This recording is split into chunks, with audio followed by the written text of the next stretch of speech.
Welcome dear students, मैं आप सभी का फिर से स्वागत करता हूं इंटेलिजेंट ट्रेनिंग एकेडमी पर। हम एक नई सीरीज के साथ आपके साथ जुड़े हुए हैं।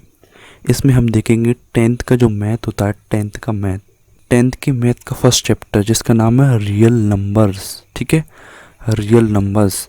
रियल नंबर मतलब वास्तविक संख्याएं। ठीक है, रियल मतलब वास्तविक संख्याएं।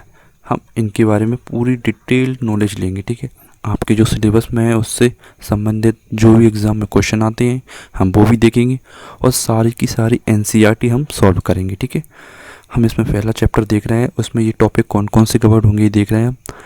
इंट्रोडक्शन देखेंगे पहले हम। ठीक है,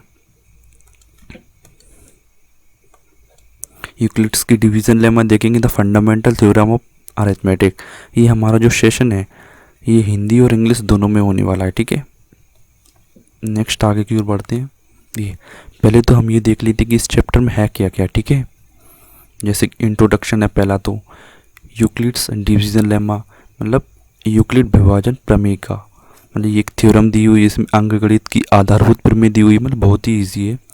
अपरिमेय संख्याओं का पुनर्भ्रमण जो हमने 9th क्लास में पढ़ चुके हैं आप लोग, उसी का फिर से रिवीजन होगा यहाँ पे। परिमेय संख्याओं और उनके दशमलव प्रसारों का पुनर्भ्रमण डेसिमल एक्सप्रेशन का। ठीक है, और एंड में हम देखेंगे समरी। ठीक है, अब हम आगे की ओर बढ़ते हैं। आप देख सकते हैं ये जो चैप्टर है रियल नंबर्स, ये कुछ भागों में बटा हुआ है। जैसे पहला तो इंट्रोडक्शन, इसमें हम थ्योरम पहले ही देखेंगे, यूक्लिड डिवीजन लेमा देखेंगे, उसमें क्या क्या यूज़ हैं उसके, और ये भी जो भी वेरिएबल डिफाइन होंगे इसमें a b q and r, तो हम वो भी देखेंगे थ्योरम में। फिर इसमें यूक्लिड की डिवीज़न लेमा देखेंगे हम। फिर फंडामेंटल थ्योरम ऑफ अरिथमेटिक भी देखेंगे। ठीक है, फिर रैशनल नंबर से संबंधित जितने भी प्रकार के क्वेश्चन होते हैं वो सब देखेंगे। फिर इरेशनल नंबर होंगे उनसे संबंधित क्वेश्चन देखेंगे, और ये हमारे सिलेबस में अभी है नहीं। ठीक है, ये हम नहीं देखने वाले हैं। ठीक है, जैसे हमारा फर्स्ट टॉपिक तो यही है, यूक्लिड की डिवीजन लेमा। ये जो साइंटिस्ट हैं यूक्लिड, इनका मैथ में बहुत योगदान है।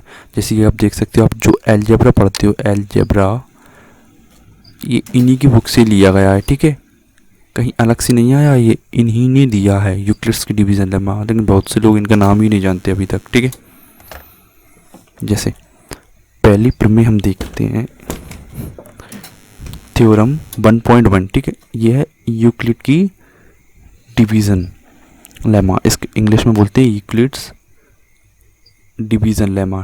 ठीक है, जैसे इसमें क्या है, यूक्लिड ने क्या किया है, इसमें कुछ नहीं, इसमें यूक्लिड ने दो वेरिएबल डिफाइन किए हैं, दो वेरिएबल, दो संख्याएं ली हुई हैं, उसने कोई भी पॉजिटिव इंटीजर, पॉजिटिव का मतलब आप जानते ही हो धनात्मक और पूर्णांक इंटीजर्स, इंटीजर मतलब पूर्णांक, मतलब धनात्मक इंटीजर मतलब एक से लेकर 2 3 सारी संख्याएं पॉजिटिव इंटीजर, आप जीरो को भी इंक्लूड कर सकते हो उसमें। ठीक है, अब ये वेरिएबल कैसे डिफाइन किए गए, मतलब इसने बताया कि जो भी कोई भी दो नंबर लिए जाएं, कोई भी दो नंबर ए और बी, ठीक है, ए और बी कोई भी दो नंबर लिए जाएं, तो इनके लिए इसने कहा है कि अगर हम बी का भाग दें किस में, ए में, ठीक है, ये दो संख्या हमारे पास गिवन है, ये क्या है, गिवन नंबर्स हैं, गिवन ये दिए हैं, ये दिए हैं। ठीक है, ये और भी हमारे पास दिए हुए हैं, तो हम अगर बी का डिवाइड करके इसमें ए में, तो हमारे पास दो वेरिएबल डिफाइन होंगे, कौन कौन से, एक तो ये यहाँ पे आएगा क्यू, क्वोशिएंट बोलते हैं क्या, क्वोशिएंट, और यहाँ पे जो भी भाग देंगे कोई भी, उसमें ये घटा के जो नंबर आएगा उसी वो रिमाइंडर क्यू और आर। ठीक है, इसे क्या बोलते हैं आप जानते हो, एक मिनट दिखा देता हूँ। ये यहाँ पे अगर कोई नंबर है भाग दे रहे हैं, जिससे हम भाग देंगे उसे क्या कहते हैं, डिवाइज़र, इंग्लिश हिंदी में बोले तो भाजक। ठीक है,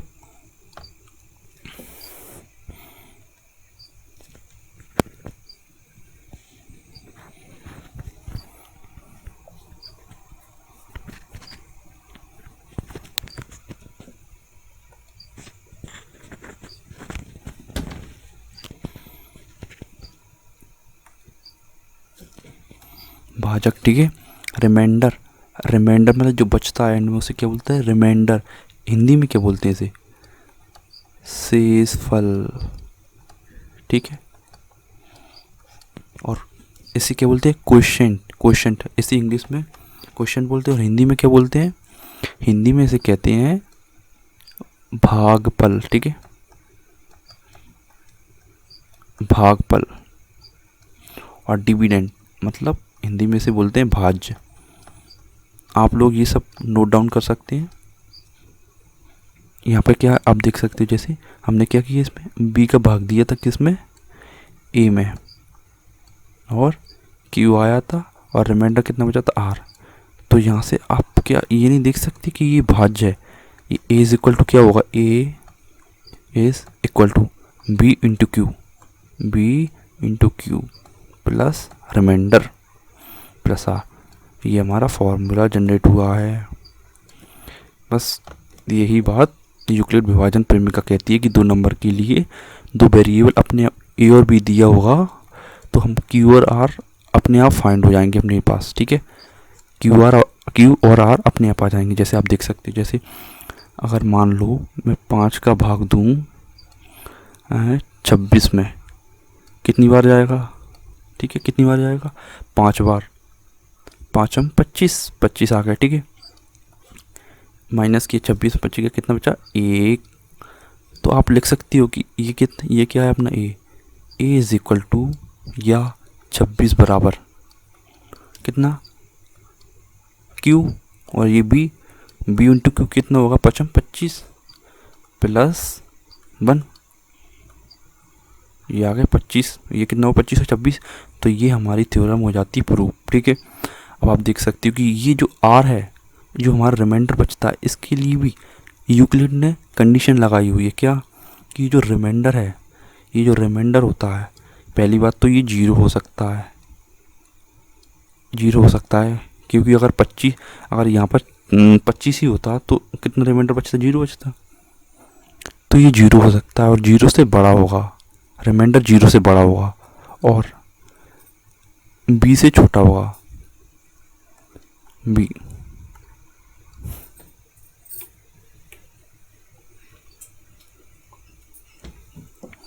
ये बी से छोटा होगा।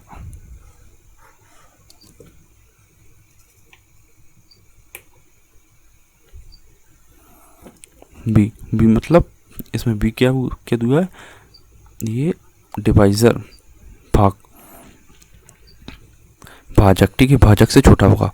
यही कंडीशन इसमें दी हुई है यूक्लिड ने, 0 से बड़ा होगा या बराबर होगा आर, और बी से छोटा होगा, बस। ये छोटा सा स्टेटमेंट आपको याद रखना है और आप सारे क्वेश्चन इजीली सॉल्व कर सकते हो।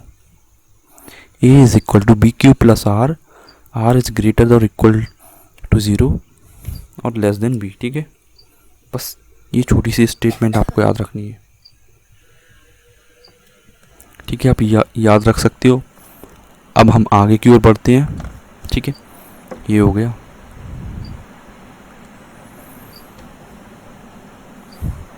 जैसे अब HCF क्या बोलते हैं, HCF फाइंड करना है हमें, HCF। ये जो हमें मेथड दी हुई है, कौन सी वाली, यूक्लिड की डिविजन लेमा दी हुई है प्रमेय का, हमें इससे HCF फाइंड करना। आप पहले तो ये देख ले कि HCF होता क्या है। इसका फुल फॉर्म आप जानते होगे, हाईएस्ट कॉमन फैक्टर। क्या बोलते हैं, highest common factor, common factor, ठीक है।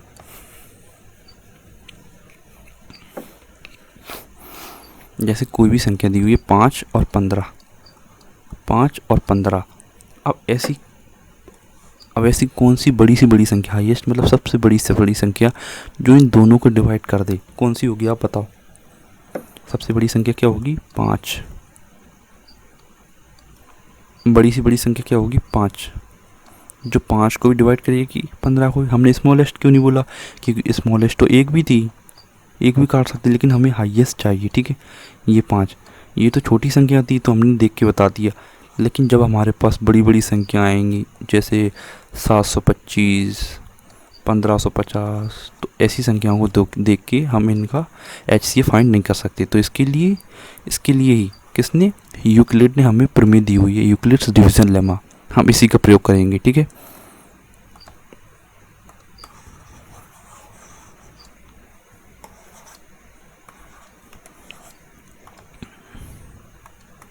जैसे आप देख सकते हो, हमने अभी देखा 15 और 5, ये दो संख्या दी हुई हैं, इनका क्या फाइंड करना है हमको, HCF। तो आप क्या करोगे, यूक्लिड की तरह यूक्लिड की प्रमेय से सॉल्व करके देखते हैं। ठीक है, माना कि पहले तो हम ये दो वेरिएबल डिफाइन करेंगे, ए और बी हमें दिया जाएगा। ठीक है, ए और बी, हम बड़ी वाली संख्या को ए मानेंगे और छोटी वाली को बी मानेंगे। ठीक है, अब 5 का भी भाग दिया हमने 15 में दिया। ठीक है, कितना आया, 5 दिया 15, कट गया, कितना बचा 0।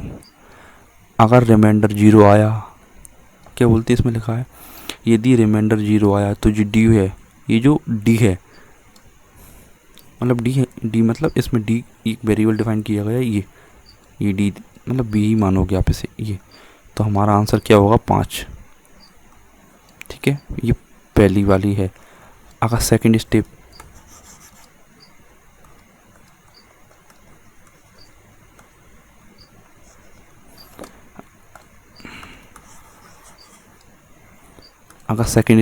आप देख सकते हो, जैसे माना कि 16 और 16 कोई भी संख्या लेते हैं हम, 16 और 8 लिया, ये भी कट जाएगा, 8 आ जाएगा इसका। अब हम डायरेक्ट सॉल्व करके देखते हैं। ठीक है, अगर सेकंड स्टेप में भी r इक्वल टू 0 नहीं आया तो हम सेम प्रोसेस को आगे बढ़ाएंगे। ठीक है, हम डायरेक्ट अब क्वेश्चन की ओर बढ़ते हैं। हमारा पहला क्वेश्चन ये रहा, जैसे 5 और 15 का तो आपने देख के ही बता दिया। अब हम देखेंगे 4052 और 12,576 का HCF। ठीक है,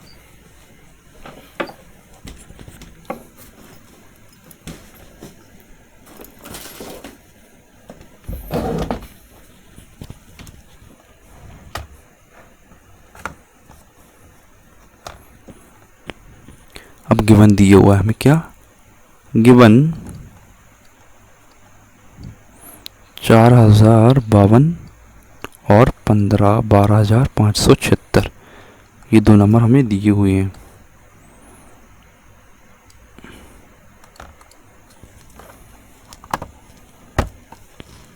अब आप देख सकते हो, जैसे मैं पहले ही आपको बता चुका हूँ कि जो बड़ी संख्या होगी हम इसे ए मानेंगे और छोटी संख्या को बी मानेंगे। अब हम डिवाइड करेंगे। ठीक है, अब मैंने भाग दिया 4052 का, 4052 है, सॉरी 52, 4052 का भाग दिया मैंने किस में, 12,576 में। ठीक है, कितना आएगा आप देख सकते हो, 12,576। आप डिवाइड करके देख सकते हो कितना आएगा। हम मानो हमने 3 बार भाग दिए इसमें, कितनी बार, 3 बार, कितना आएगा। पहले तो आप देख सकते हो, जैसे 4000 है, ये कितना है 12,000, तो 4000 2 बार में 8,000, 3 बार में 12,000, तो 3 बार दे लेते हैं इसमें भाग। ठीक है, 3 बार कितना आएगा, 3 दूनी 6, 3 5 15 और 3 चौक 12, 156, तो ये छोटा है। ठीक है, चला जाएगा, 6 में से 6 गया 0, 7 में से 5 गया 2, ये कितना, 5 में से 1 गया 4। ठीक है, 12 में 12 गया तो ये क्रॉस बचेगा, कुछ नहीं बचेगा, ये कुछ नहीं बचा। ठीक है, 0 से 0, 12 में से 12 गया तो 0 बचा। आप देख सकते हो ये क्या हुआ, हमारी ये फर्स्ट स्टेप है, फर्स्ट स्टेप। अब फर्स्ट स्टेप में हमने क्या क्या प्राप्त किया है, अब हम इसे लिखेंगे जमा के, कैसे, ए इज इक्वल टू मतलब 12,576 इज इक्वल टू कितना, 4052 इंटू 3 प्लस में 420, ठीक है, ये हमारी फर्स्ट स्टेप हो गई। इसमें क्या है, ये हमारे पास आ गया भाग, ये क्या है अपने पास, भाजक था और ये भागफल था।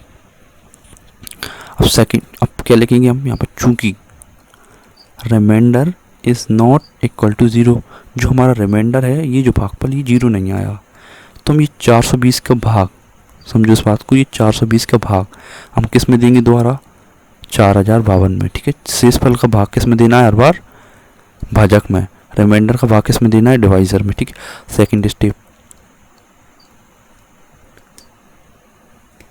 सेकंड स्टेप क्या है, 420 का भाग किस में देना है हमें, 4052 में।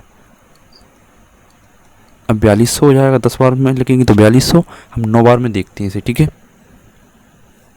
9 बार में देखा हमने, कितना आया, 0 9 दूनी 18, एक हासिल में गया, 9 चौक 36 और 1 37, 2 0, 15 में से 8 गया तो 7, ये 9 में 7 गया 2, कितना बचा, 272। ठीक है, आप इसे कैसे लिख सकती हो, 4052 is equal to 420 into 9 plus में 272, लिख सकते हो कि नहीं, लिख सकते हो। आपको हिंदी और इंग्लिश में कोई परेशानी हो तो हमें कमेंट करके ज़रूर बताएं। ठीक है, ये हो गया। चूँकि आप वैसे लिख दो यहाँ पे, चूँकि remainder is not equal to zero. अब हम थर्ड स्टेप देखेंगे। थर्ड स्टेप, हमारा रिमाइंडर अभी भी ज़ीरो ही नहीं आया है, तो हम थर्ड स्टेप देखेंगे। थर्ड क्या आएगी, थर्ड स्टेप में हम किसका भाग देंगे, 272 का भाग 420 में दिया हमने। ठीक, 272 का भाग दिया हमने 420 में, कितनी बार जाएगा, एक ही बार जाएगा ये 272 10 में से 2 गया, 8 बचा। ठीक है, ये कितना हो गया, 10 11 में से 7 गया, कितना बचा, 7 और 4 11, 3 बचा, 3 में से 2 गया तो कितना बचा, 148। टोटल कितना आया, 148। आप इसे कैसे लिख सकते हो, 420 is equal to 272 into 1 plus में 148। लेकिन क्या हुआ, अभी भी आया है, नहीं आया अभी, चूँकि remainder is not equal to zero. तो आप फिर से वैसे सेम प्रोसेस को आपको करना पड़ेगा, क्या, 148 का भाग देना पड़ेगा आपको 272 में।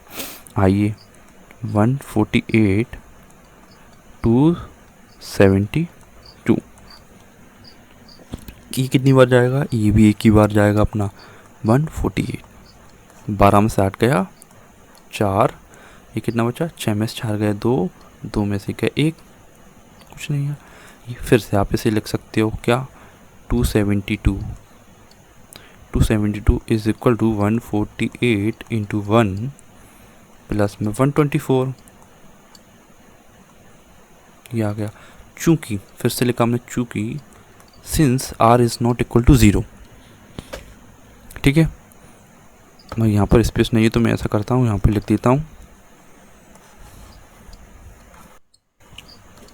कितना बचा ये। अब हम कौन सी स्टेप पर आ गया, फिफ्थ स्टेप, अपनी फिफ्थ स्टेप आ गई। फिफ्थ स्टेप में क्या है, हम किसका भाग देंगे, फिर 124 का भाग देना है हमें 148 में। 124 लिखा, 148 लिखा, एक ही बार में जाएगा, 124 लिखा, 8 में से 4 गया 4, 4 में से 2 गए तो 24। चूँकि r is not equal to zero, अब हम डायरेक्ट करते जा रहे हैं, 24 का भाग 124 में देंगे। अब हम आपको स्टेप लिखना है, ये जो मैंने ऐसे लिखा है। ठीक है, आप लिख के देखेंगे, जैसे 6 में मैंने देखा 24 का भाग दिया मैंने 124 में, कितना है, 24 दूनी 48, 24 × 72, 24 × 96, 24 पंजा 120। ठीक है, 5 बार में जा रहा है, 24 पंजा 120, 4 बचा। चूँकि remainder is not equal to zero, यहाँ भी हमारा रिमाइंडर 0 के बराबर नहीं है, तो हम 7th स्टेप पर मूव करेंगे। अब ठीक है। सेवेंथ स्टेप में क्या लिखेंगे हम? सेवेंथ स्टेप हम अब 4 का भाग देंगे हम किस में? 24 में। 4 का भाग दिया 24 में, 4 चंक 24। अब यहाँ पर देखो रिमाइंडर क्या आ गया हमारा? 0 रिमाइंडर आ गया। तो 0 रिमाइंडर आने में इस स्थिति में हमारा ई डिवाइज़र को क्या था, मतलब जो भाजक था वो क्या था? वही हमारा आंसर होगा HCF ऑफ 4052 एंड 12576 इस इक्वल टू क्या होगा? 4। यही हमारा आंसर होगा। ठीक है, नेक्स्ट आगे की ओर बढ़ते हैं। ये सारी स्टेप तो आप लिख सकते हो, जैसे मैंने नीचे लिख के बताई थी सारी स्टेपें।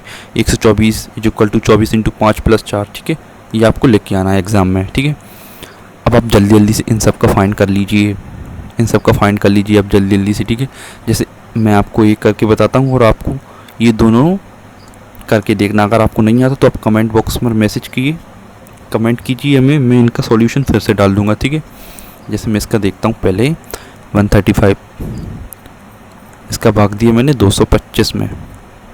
फर्स्ट स्टेप चल रही है हमारी 135, 2 बार में किए नहीं, एक ही बार में जाएगा ये 135।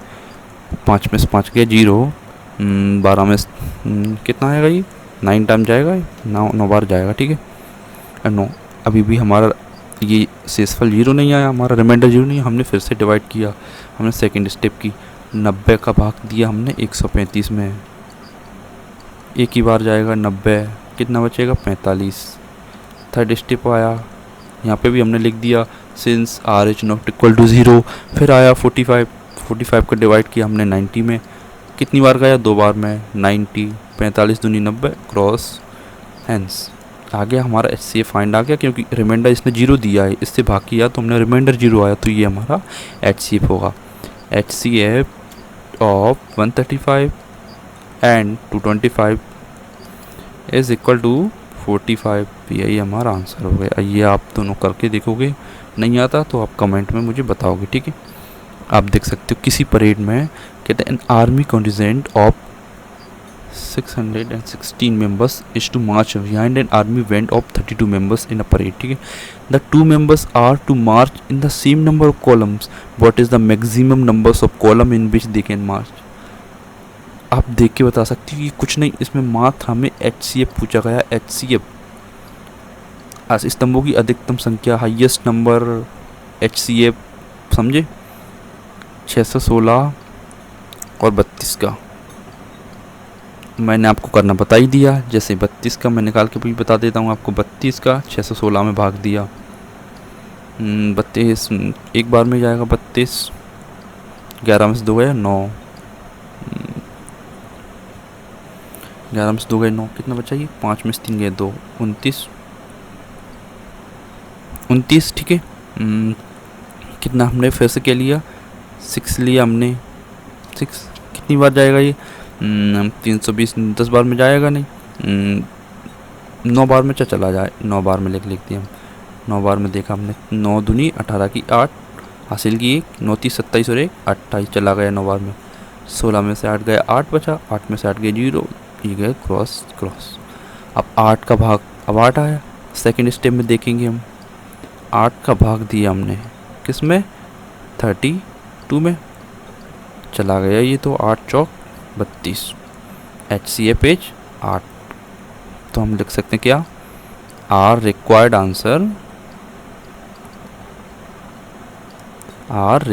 Answer is 8। ये भी आप उसी तरीके से कर सकते हो। 420 काजू की बर्फियाँ, 130 बादाम, इसमें भी HCF लेना आप कर सकते हो। HCF मैंने बता ही दिया आपको निकालना। नेक्स्ट, ये ज़रूर, ये थोड़ा टफ पड़ता है बच्चों के लिए, ये ज़रूर मैं खुद करके बताऊंगा आपको सारी चीज़ें। ये थ्योरम होती हैं, ये वेल प्रूव्ड रहती हैं, लेकिन हमको इन्हें प्रूव करना है। एग्ज़ाम में ये डायरेक्ट आती हैं। मैंने आपको पहले सारी थ्योरी बताई, उसके बाद मैंने क्वेश्चन प्रैक्टिस कराए। अब मैं आपको ये थ्योरम बताऊंगा। ठीक है, थ्योरम आप सारे अपनी कॉपी में हेडिंग डाल लेंगे। अब क्या? थ्योरम। ये फर्स्ट, इन्हें हमें प्रूव करना है। ठीक है, जैसे इसमें क्या दिखाएगी, दर्शाइए कि प्रत्येक धनात्मक समपूर्णांक 2 क्यूब के रूप का होता है तथा प्रत्येक धनात्मक विषम पूर्णांक 2 क्यूब प्लस 1 के रूप का होता है। ठीक है, जैसे कि कोई भी, ये बात तो सबको ही जानता है, जैसे क्योंकि कोई भी वैल्यू ले लो, अगर कोई संख्या सम है मतलब इवन है, तो उसके लिए क्या होगी, कंडीशन क्या होती है कि वो 2 से डिवाइड होना चाहिए। इसमें 2 है तो ये संख्या 2 से डिवाइड होगी, ये तो कॉमन सी बात है। तथा प्रत्येक विषम पूर्णांक है, इसमें 2 से भाग दो तो एक रिमाइंडर आएगा, तो ये विषम ही है। लेकिन इस बात को हमें थ्योरम के द्वारा प्रूव करना है। ठीक है, अब हमने देखा, हमने कोई इस संख्या को कोई भी हम मानना भी लिखना नहीं है आपको, जैसे कोई भी एक मानी संख्या ये 2 क्यूब, ये क्या मानेंगे हम, बी, हमें 2 इंटीजर मानना होगा ए और बी। ठीक है, ए मानेंगे और बी को 2 के बराबर मानेंगे। ठीक है, अब हमने देखा। ठीक है, अब हम लिखना स्टार्ट करते हैं। जैसे कहाँ पे लिखा, ये लेट किया क्या, a be an positive integer, be an positive integer and b is equal to 2। Hindi medium वाले भी इसी लाइन को लिख लेंगे क्या, माना कि ए एक धनात्मक पूर्णांक है और बी बराबर 2 है। ठीक है, ये लिख लेंगे हिंदी मीडियम वाले स्टूडेंट। अब सेकंड लाइन लिखते हैं, जैसे बाय यूजिंग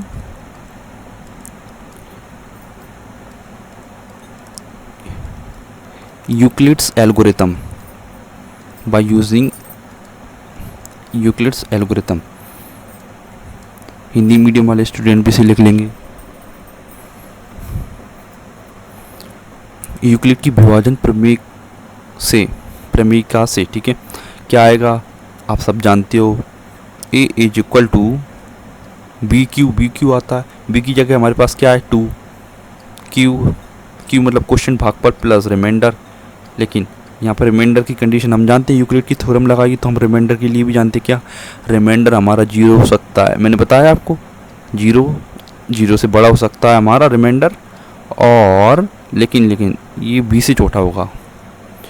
आप देख सकते हैं, मैंने अभी आपको बताया जस्ट, ये मैंने आपको बताया था 0 से बड़ा होगा रिमाइंडर लेकिन बी से छोटा होगा। ठीक है, ये देख सकते हो, A is equal to Q plus R. अब यहाँ पर क्या है, हमारे 2 केस बनेंगे, केस 2 बनेंगे, केसेस हमने लिखा क्या, केसेस। आपको भी एग्जाम में ऐसे ही लिख के आने हैं केसेस, हिंदी मीडियम वाले भी इसे केसेस ही लिखेंगे। ठीक है, केसेस क्या, कौन कौन से केसेस होंगे आप देख सकते हैं।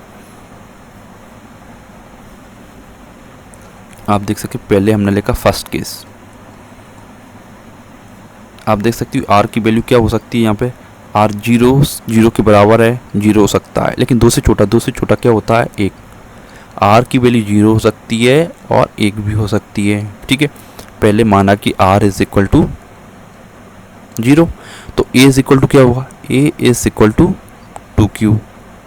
अब सेकंड केस आएगा, सेकंड केस में क्या होगा, r is equal to 1, a is equal to 2q plus 1 आ गया।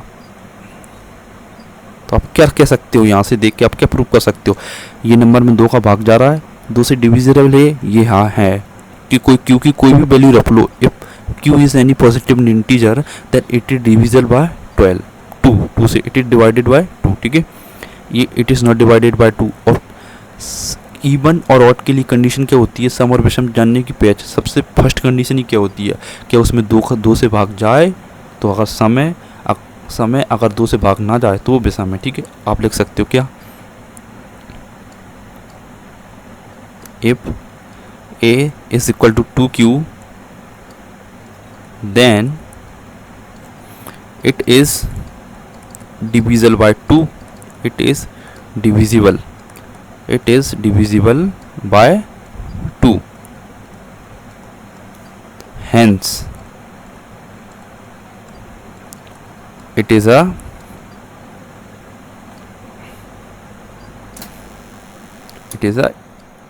positive it is a positive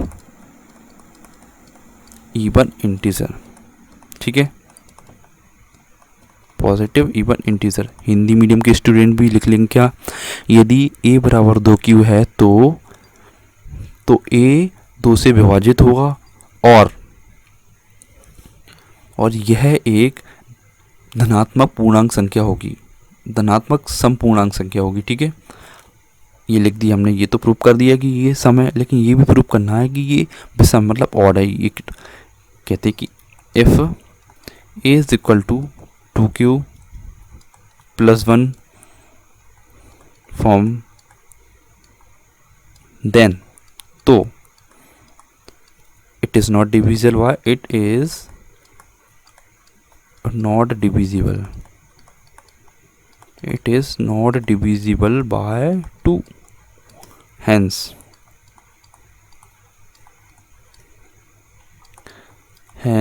it is a positive odd number, it is a positive odd number।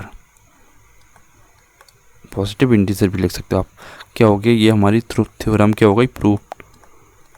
Hindi medium के student भी इसी line को लिख लेंगे, यदि a बराबर 2q है तो यह 2 से विभाजित नहीं होगा, इसीलिए ये एक धनात्मक विषम पूर्णांक है। ठीक है, ये हमारी थ्योरम हो जाती है फुल प्रूफ। ये एग्ज़ाम के पॉइंट ऑफ व्यू से बहुत ही इंपॉर्टेंट है, एग्ज़ाम में पूछी भी गई है कई बार, आप इसे कर सकते हो। नेक्स्ट बढ़ते हैं आगे की ओर। ये भी हमारी थ्योरम है, जैसे so that any positive odd integer is the form 4q plus 1 और 4q plus 3 where q is some integer. दर्शाइए कि एक धनात्मक विषम पूर्णांक 4q प्लस 1 या 4q प्लस 3 के रूप का होता है। ठीक है, आप लिख सकते हो। पहले तो हम यहाँ पे हमें देख के बता सकते हैं, यहाँ पे यूक्लिड की थ्योरम यूज़ होगी, और यूक्लिड की जब भी थ्योरम यूज़ करना है तो हमें 2 इंटीजर फाइंड करना पड़ेंगे, a और b। a को आप देख सकते हो कि दर्शाइए कि एक धनात्मक विषम पूर्णांक 4q प्लस 1 या 4q प्लस 3 के रूप का होता है। ठीक है, ये हमें प्रूव करना है। ठीक है, क्या देखोगे, a और b हमें फाइंड करना है। a इज इक्वल टू हमारे पास 4 आ जाएगा, सॉरी a के बराबर में पूरा आएगा, और b को हम क्या मानेंगे 4, b को हम 4 लेट कर लेंगे। ठीक है, अब इस क्वेश्चन को मैं हिंदी में कराऊंगा। ठीक है, ताकि हिंदी मीडियम के स्टूडेंट भी अच्छा लगे उन्हें भी। ठीक है, माना कि क्या बोलते, माना कि a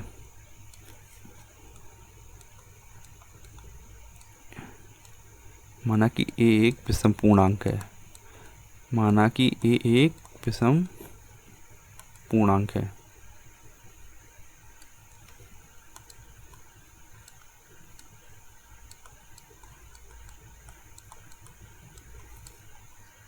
माना कि एक विषम पूर्णांक है। Let a be an positive odd integer. ठीक है, और b इज इक्वल टू 4। क्या लिख सकते हो, यूक्लिड की विभाजन प्रमेय से bye using Euclid's algorithm, Euclid की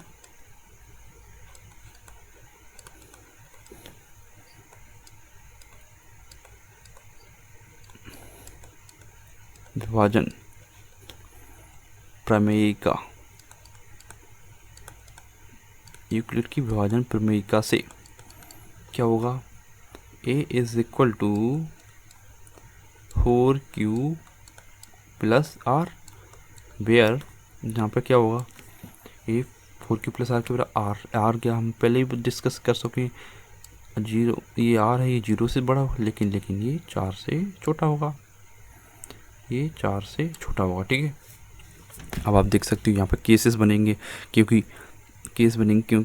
जो r है, ये जो r है ना, इसकी डिफरेंट वैल्यू हमें मिलेंगी। जैसे आप देख सकते हो कि r इज इक्वल टू 0 भी होगा, 1 भी होगा, 2 भी होगा, लेकिन 3 नहीं होगा। ठीक है, आपने फर्स्ट केस लिया,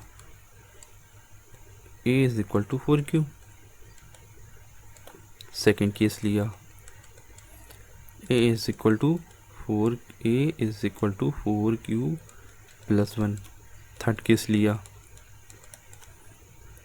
a is equal to 4q plus 2। Fourth case लिया, a is equal to 4q plus 3। ये हमारे चारों केस हो गए, ठीक है।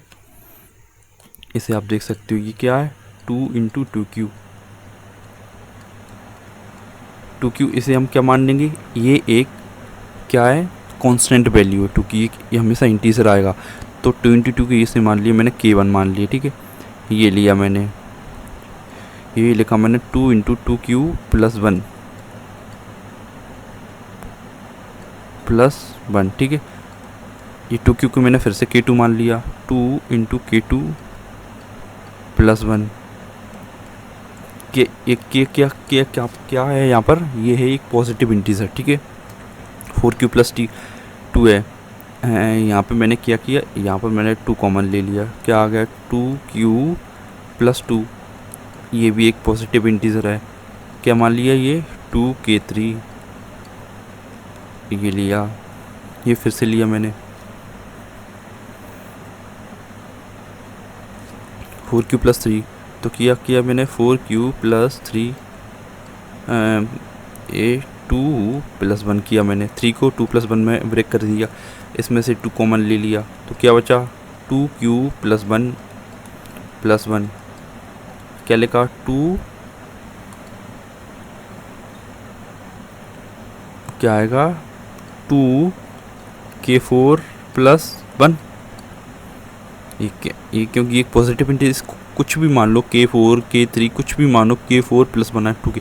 अब आप देख सकते हो कि आप पहले से ही जानते हो कि अगर कोई ऑड नंबर है तो 2k प्लस 1 के फॉर्म में होता है। ये देखो, ये क्या है, 4q प्लस 1, ये क्या है, 4q प्लस 3, ये क्या है, पॉजिटिव नंबर, ये क्या ऑड नंबर, ये भी क्या ऑड नंबर। सो आप लिख सकते हो कि हैंस, पहले तो आप हिंदी में लिख लो, जैसे कि a is equal to 4q plus 1 एक विषम संख्या, क्योंकि यह 2k प्लस 1 के फॉर्म में के रूप में आप लिख सकते हो।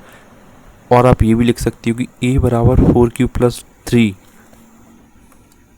a बराबर 4q प्लस 3 भी एक विषम संख्या, क्योंकि यह 2k प्लस 1 के फॉर्म में है। इति सिद्धम, ये सिद्ध हुआ, ठीक है। अब नेक्स्ट क्वेश्चन की ओर बढ़ते हैं हमारे।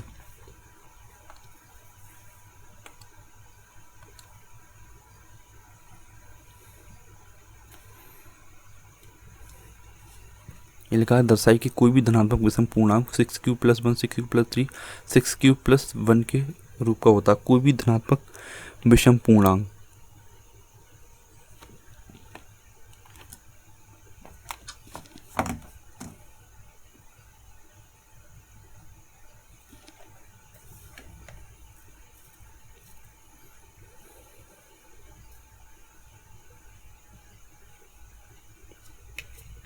इसे भी आप सॉल्व कर सकते हो। जैसे पहले तो भाई लेट की इसमें let a be an integer and b is equal to 6। तो वही लिखा हमने, वही लाइन, बाय यूजिंग यूक्लिड्स एल्गोरिथम या यूक्लिड की विभाजन प्रमेयिका का उपयोग करके आप लिख सकते हो क्या, ए इज इक्वल टू, वो है हमारा वही formula, a is equal to B q, मतलब 6q प्लस में आर क्या होगा आप सीख गए अब तो, आर 0 से तो बड़ा होगा लेकिन 6 से छोटा होगा। अब हमारे केसेस बन जाएंगे, सारे केसेस क्या बनेंगे, आर इज इक्वल टू 0 1 2 3 4 और 5, 6 केसेस बनेंगे हमारे, ठीक है।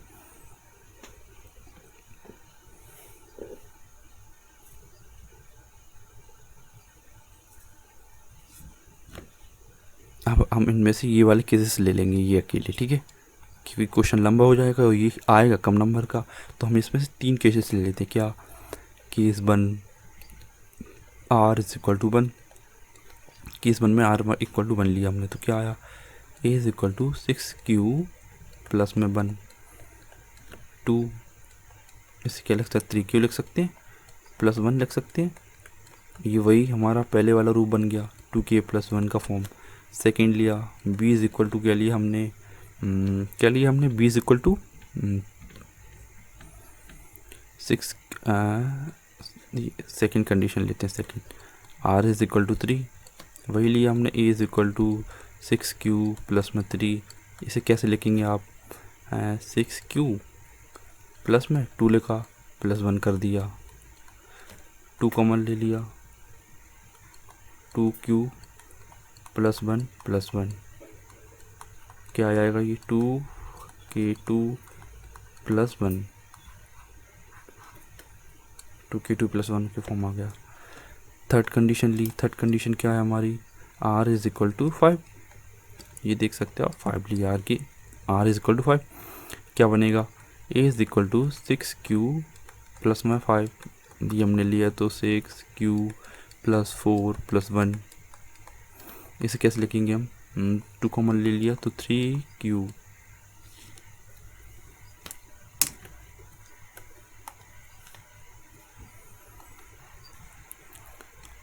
+ 2 + 1, ये भी उसी फॉर्म का बन गया। कौन सी फॉर्म, 2K3 + 1। आप देख सकते हो ये भी पॉजिटिव, सॉरी ये भी ऑड, ये भी ऑड, ये भी ऑड, तो हम कह सकते हैं कि आप क्या कह सकते हो कि any positive integer is the form of 6Q + 1, 6Q + 3, 6Q + 5 is always odd positive number. ठीक है, मतलब अगर कोई भी संख्या है, आप लिख सकते हो अतः कोई भी संख्या 6Q + 1, 6Q + 3 और 6Q + 5 के रूप की हमेशा एक धनात्मक विषम पूर्णांक होती है। आप ये लाइन लिख सकते हो, आपका सवाल खत्म है यहाँ पर। ठीक है,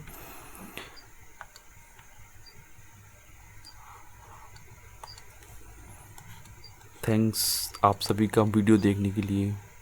जितना से ज़्यादा हो सके उतनी शेयर कीजिए। अगर आपको कोई भी डाउट है तो हमें कमेंट में कीजिए। अगर आपका कोई क्वेश्चन रह रहा है, आप उसे नहीं कर पा रहे हो, तो भी आप बताइए, हम सेपरेट वीडियो बना के आपका सॉल्यूशन दे देंगे। ठीक है, थैंक यू।